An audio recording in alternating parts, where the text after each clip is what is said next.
ایک مرتبہ میں وہاں تھا امریکہ میں، عشاء کی نماز پڑھی، امام قرآن ایسے پڑھ رہا تھا جیسے اتر رہا ہو، دل کھینچ رہا تھا۔ نماز کے بعد میں نے ساتھیوں سے کہا بھائی امام صاحب سے ملاقات کرنی ہے۔ جو ساتھی تھے انہوں نے کہا کہ یہ تو ہماری کلینک میں کام کرتا ہے، میں نے وہ تمہارا نوکر ہو، تمہارے یہاں کام کرتا ہو، ایز اے امام مجھے اس سے ملنا ہے۔ میں جب گیا تو میں نے دیکھا افرو امریکن نوجوان۔ میں نے کہا امام صاحب آپ کے استاد کون؟ میرا کوئی استاد نہیں۔ میں نے بھی تھوڑی چٹکی لی، میں نے کہا الحمدللہ میرا امریکہ کا سفر کامیاب، مادر زاد قاری سے اللہ نے ملاقات کرا دی۔ نہیں تم تو کہہ رہے ہو کہ کوئی استاد نہیں، تم آ کے پیٹ سے قاری پیدا ہوئے۔ کیا ہوا؟ کہنے لگے میں برسوں سے ان کے یہاں کام کرتا ہوں،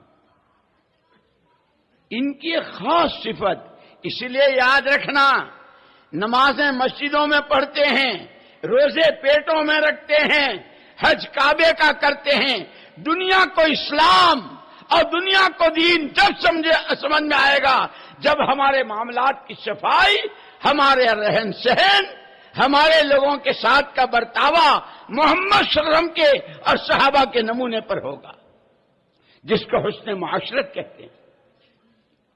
کہنے لگا کہ اس نے کبھی میرے ساتھ، ان لوگوں نے کبھی مجھے اجنبی اور غیر نہیں سمجھا۔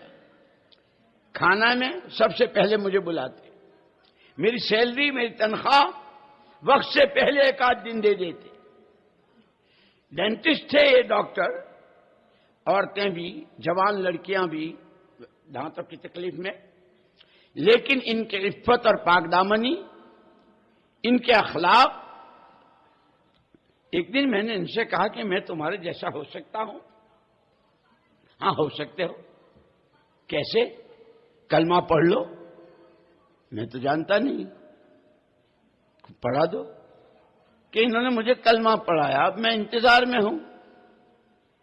اللہ کا کرنا، شہروزہ جماعت جا رہی تھی ان کے ڈاکٹر صاحب کی، کہنے لے بھائی وہ جو تم نے کلمہ پڑھا ہے وہ تو پورا ایک ہیڈنگ ہے، عنوان ہے، اس کے پیچھے ایک پوری زندگی ہے جس کو کلمے والی زندگی کہتے ہیں۔ اس کو سیکھنا پڑتا ہے، لیکن اس کے سیکھنے کا شوق تو پیدا ہو۔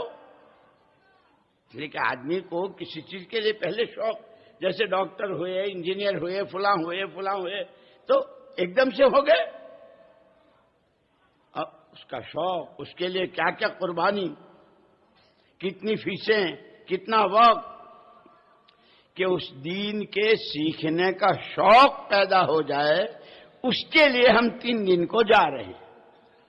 بہت اچھا، میں چل سکتا ہوں؟ ہاں تم نے کلمہ پڑھ لیا، چلو۔ خود انہوں نے سنا کہ میں ان کے ساتھ گیا، جماعت جس طرح مسجد میں جاتی ہے، وضو کرتی ہے، تحیۃ المسجد پڑھتی ہے، مشورہ کرتی ہے، یہ سارے اعمال ہوتے رہے، میں شریک رہا، گشتیں بھی کی، ملاقاتیں بھی کی، خصوصی گشت بھی کیا۔ جب ہماری آپس کی تعلیم ہوئی، اور تعلیم میں وہ قرآن کے حلقے، فضائل کی کتابوں کا پڑھنا، اور 6 نمبر، جب قرآن میں انہوں نے پڑھا، میرا بھی نمبر آیا، میں کیسا مسلمان ہوں؟ قرآن تو مجھے آتا نہیں۔ اس دن سے مجھے چوٹ لگی، اور میں نے یہ طے کیا کہ اب مجھے ہر قیمت پر قرآن سیکھنا ہے۔ کیسے سیکھوں؟ اتنی بات یاد رکھنا، عربی میں کہاوت ہے من جد وجد، جو جس چیز کی تلاش میں لگتا ہے دیر سوار اس کو ہاتھ آ جاتی۔ ہم یہ انہی چیزوں کی تلاش میں ہیں، ہمیں یہی مل رہا ہے۔ صحابہ نے تعلمنا الایمان، ایمان کی تلاش میں لگ گئے۔ اب جو ایمان ملا ہے پہاڑ اپنی جگہ چھوڑ سکتا ہے، ان کے ایمان میں کوئی تذبذب اور تزلزل نہیں آ سکتا۔ اللہ چاہیے، اللہ ہمارے ہو جائیں، تلاش میں لگے۔ جو راستہ تھا اختیار کیا، اللہ کیسے ہو گئے؟ انی معکم، میں تمہارے ساتھ ہوں، ہوا معکم اینما کنتم، جہاں تم ہو وہاں تمہارے ساتھ۔ کہنے لگے میں اب اس کی تلاش میں لگا کہ سعودی عربیہ سے ایک پروگرام ریلے ہو رہا تھا ریڈیو پر، آپ قرآن کیسے سیکھیں۔ اب ہمارا اور ان کا وقت، وہاں رات یہاں دن، یہاں رات وہاں دن۔ میں نے پورا ایڈجسٹ کیا اور ریڈیو سے قرآن الف با تا سا سیکھتے سیکھتے سیکھا۔ اور یہ 2 کیسٹ رکھے ہوئے تھے، شیخ سدیش اور شیخ سلیم کے، کہ یہ ہے میرے استاد۔